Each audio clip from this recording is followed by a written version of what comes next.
Hola, soy Oscar Mata. Estamos estudiando historia del cristianismo. Hoy vamos a estudiar algunos personajes y movimientos cristianos del siglo III. Y vamos a empezar con Sabelio. Sabelio fue un sacerdote y teólogo cristiano que enseñaba en Roma alrededor del año 215.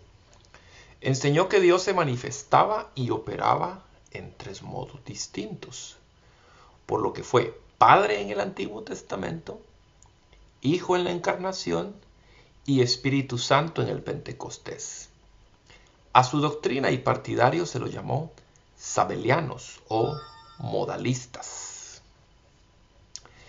Realmente, ¿cómo establecer si Sabelio estaba promoviendo el unitarismo o el trinitarismo? Aunque, a decir verdad, Dios se manifiesta como Padre, como Hijo, eh, en cuestión de personificación, pero en su manifestación impersonal es a través del Espíritu Santo. Eh, Habría que estudiar más a fondo cuál era la doctrina de Sabelio y sus enseñanzas. Lamentablemente mucho de esto se perdió en el transcurso de la historia. Otro personaje fue Tertuliano de Cartago. Tertuliano de Cartago fue un fuerte opositor de las doctrinas que a juicio de él eran heréticas, tanto de finales del siglo II como principios del tercero. Tertuliano se adhirió a la secta de los montanistas. Él escribió varias obras. Es el primero en usar la palabra latina trinitas, de la cual deriva la palabra Trinidad. Se le considera el precursor del trinitarismo porque enseñó que en Dios hay una sustancia y tres personas, lo cual serviría de base para la formulación de la doctrina de la Trinidad. Tertuliano también escribió sobre las dos naturalezas de Jesús, la humana y la divina. Él escribió acerca de la Trinidad para debatir contra Praxias, cuya doctrina era similar a la de Sabelio. Praxias lideraba una iglesia en Roma y enseñaba que Dios se manifestaba en tres modos. Algunas veces era Padre, otras Hijo y otras Espíritu. De manera que el Hijo es a su vez el Padre. Esta era la postura de Praxias. Y Tertuliano escribió en contra de estas enseñanzas que se estaban dando. Debatiendo, Tertuliano escribió que Praxias servía al diablo porque había expulsado la profecía y había echado al Espíritu y crucificado al Padre. Debido a la influencia montanista de Tertuliano, él fue excomulgado por el obispo de Roma, Seferino. Algunos partidarios de Tertuliano fueron llamados tertulianistas. Vemos entonces cómo, aunque ya se empezaba a hablar de asuntos de la Trinidad, ya fue en este siglo en donde hubieron más escritores o más pensadores acerca de este tema. Ya vimos que Sabelio pues decía que Dios se manifestaba de tres maneras. Para Praxias era más unitarista por lo que se ve. Para él el Padre algunas veces, o Dios algunas veces era Padre, otras Hijo y otras era Espíritu. O sea, que el Hijo es a su vez el Padre, cosas como estas que mencionaba Praxias. Es decir, que para Praxias no miraba el tema la diferente persona entre el Padre y el Hijo. Y Tertuliano, que finalmente él habla acerca de la Trinidad, una sustancia y tres personas. Y también él empezó la formulación de la enseñanza de las dos naturalezas de Jesús, la humana y la divina. No porque él la empezara, sino porque él la empezó a configurar más en sus escritos. Otro de los personajes fue Clemente de Alejandría. Hacia finales del siglo II, la iglesia cristiana había gozado de un periodo de relativa paz. Pero en el siglo III la situación cambió, pues continuó vigente la legislación de Trajano. Hubo dos políticas nuevas que afectaron a la iglesia. A principios del siglo III reinaba en Roma el emperador Septimio Severo. Él se propuso unir a todos sus súbditos bajo el culto al sol invicto, en el cual se fundirían todas las religiones de la época, así como las enseñanzas de diversos filósofos. Pero los judíos y los cristianos no aceptaron doblegarse ante esta nueva política, provocando el retorno de la cruel persecución. Muchos fueron perseguidos, torturados y ejecutados. Uno de los personajes perseguidos fue Clemente de Alejandría, quien fue maestro cristiano en esa ciudad. En el año 202, por causa de la persecución, se vio obligado a abandonar Alejandría y anduvo por varias regiones de Siria y Asia Menor. Pero a pesar de ser cristiano, Clemente enseñaba a los paganos que buena parte de las doctrinas cristianas se encontraban apoyo en las enseñanzas de Platón. Él enseñaba que la filosofía fue dada a los griegos de la misma manera que la ley fue dada a los judíos, comparando a los filósofos con los profetas. Clemente enseñaba estas cosas por conveniencia, mezclando así filosofías griegas al cristianismo. También enseñó que Dios se dio a conocer a través del Verbo, quien se reveló a los filósofos y a los profetas. Vemos entonces cómo habían cristianos que, aunque tenían una fe cristiana, tenían tremendas confusiones con respecto a las filosofías de Grecia, de los grandes filósofos griegos.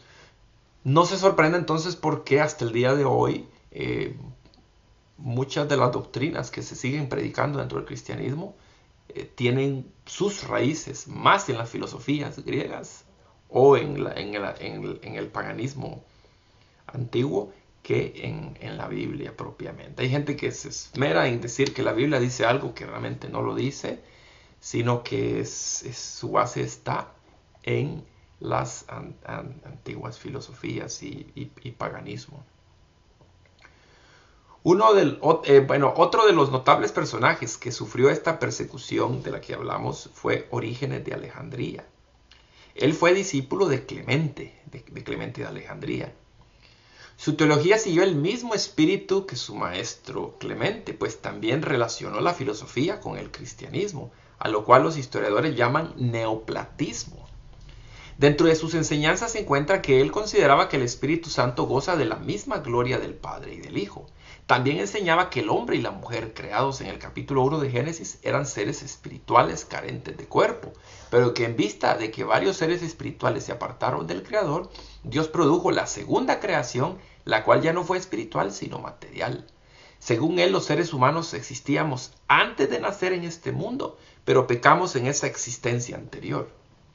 Estas doctrinas de Orígenes eran realmente una copia de las enseñanzas de Platón. Según Orígenes, puesto que el diablo es también un espíritu como el nuestro, y puesto que Dios es amor, al fin hasta el diablo se salvará y toda la creación regresará a su estado inicial, porque nada impide que haya una nueva caída. Por eso es que simplemente caen y después de una caída Dios trae un nuevo mundo material y una nueva historia. Y entonces el ciclo de caída y restauración, caída, continúa para siempre. Vea usted las tremendas confusiones que se vivían en esa época por mezclar filosofías griegas y paganas con el cristianismo. Veamos otro personaje, fue Gregorio Taumaturgo. Él nació alrededor del año 213 en Neocesarea del Ponto. Era de distinguida familia pagana. En Neocesarea estudió retórica y derecho.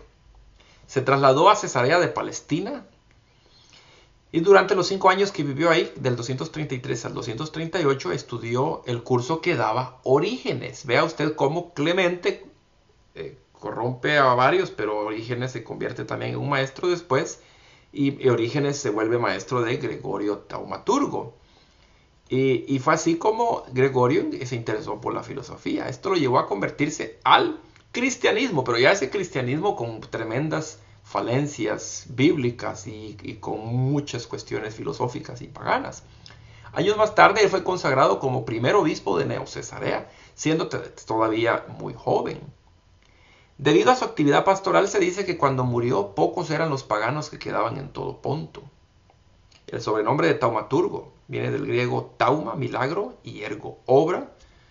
Y se le puso después por causa de una leyenda en la que se cuenta que hizo innumerables milagros, aunque esto es solamente una leyenda y no un hecho histórico. Gregorio parece ser el primero que utilizó el método que consistía en colocar en lugar de las fiestas paganas, las fiestas de mártires cristianos y asegurarse de que estas últimas resultaran más atrayentes que las primeras. Gregorio hizo una buena labor pastoral, pero este método poco a poco llegó a convertirse en una costumbre que perdura hasta nuestros días. Y cuando digo es porque en su intención él quería ganarse a los paganos al cristianismo, pero lo hizo utilizando el mismo paganismo. Y como pastor aparentemente fue bueno porque él logró unir a los paganos con los cristianos. Y los paganos poco a poco fueron dejando las prácticas paganas, pero realmente lo que hicieron fue un cambio de nombre. ¿Y esto qué provocó? ¿Qué causó? Que llevó a la idolatría de los mártires, de las vírgenes y toda una constelación de fiestas patronales. ¿Quiere saber usted de dónde se originan las fiestas patronales y estas cuestiones? Bueno, Gregorio Taumaturgo fue uno de los personajes que promovió esto.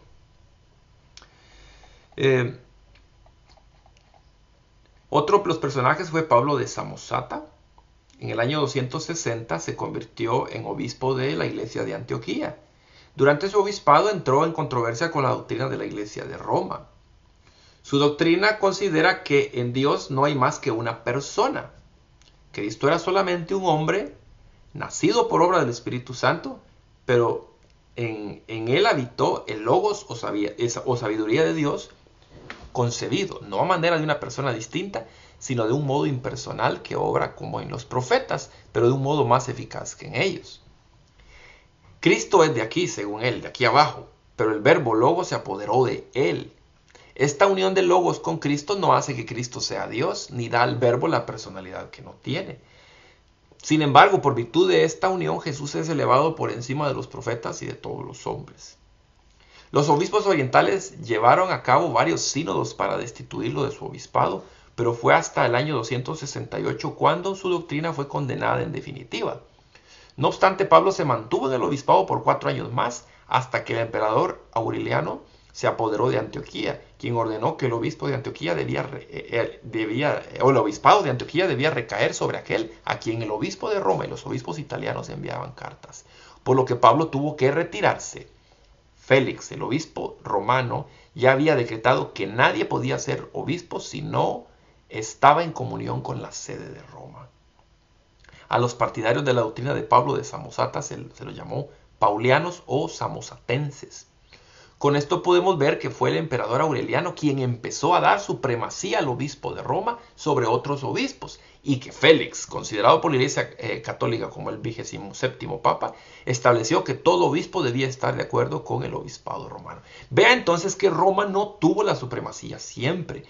Por distintas circunstancias se fue dando esto, y fueron los emperadores romanos y particularmente Aureliano, que se suele decir que fue Constantino, sí, con él fue la cumbre del poder para el obispo de Roma y para la iglesia romana, pero fue Aureliano el primero que empezó a reconocer como autoridad máxima sobre el cristianismo a el obispo de Roma.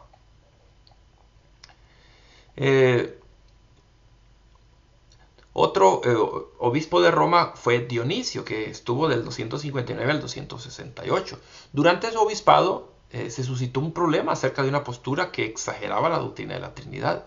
3 personas divinas, un solo Dios verdadero. A esa postura se le llamó triteísmo, que enseñaba que en Dios no solamente hay 3 personas, sino 3 esencias, 3 sustancias divinas y por consiguiente 3 dioses. No se sabe cuándo surgió esta nueva postura. Uno de los que aparentemente estaba de acuerdo con el triteísmo fue Dionisio de Alejandría, distinto a Dionisio de Roma, y esto enfrentó a los dos Dionisios. Vea usted que al parecer el problema que se dio aquí es el obispo de Roma estaba más ligado con el paganismo romano, mientras que el obispo o los obispos de Alejandría estaban más ligados con la filosofía griega. Vea usted esta tremenda mezcolanza que estaba destruyendo la pureza del cristianismo, lamentablemente. Y muchos hoy en día simplemente son seguidores de estas corrientes. Algunos son seguidores del paganismo romano, otros son seguidores de filosofías y otros tienen una mezcla de ambas cosas. Por eso hay que tener cuidado y para eso hay que estudiamos la historia del cristianismo, para que vea usted que estas posturas corruptas empezaron a darse desde hace mucho tiempo y que hoy simplemente hay pastores que se dedican a predicar lo mismo y no revisan las escrituras, solo porque así se ha enseñado. Siempre vemos entonces que dentro de los grupos surgidos durante el siglo III, según lo visto, fueron fue el sabelianismo, los tertulianistas, el novacianismo y los paulianos o samosatenses. Qué bueno es estudiar, hay que investigar un poco, no se quede usted con lo que le dicen. Muchas de las cuestiones que hoy se enseñan fue producto del paganismo. La Trinidad realmente fue un producto de filosofías y por supuesto de paganismo antiguo, y así hay muchas otras cosas que usted se sorprendería. En este canal usted puede encontrar distintos estudios que nos ayudan a comprender estas cosas y cómo el cristianismo mezcló muchas cosas en varias doctrinas y enseñanzas que se tienen hasta el día de hoy. En nuestra próxima sección, siempre vamos a estar estudiando el siglo III, vamos a ver un pequeño detalle de cómo empezó el movimiento monástico. Es interesante. Y vamos a ver también unos elementos de las persecuciones que empezaron a darse en el siglo III. Pasa usted.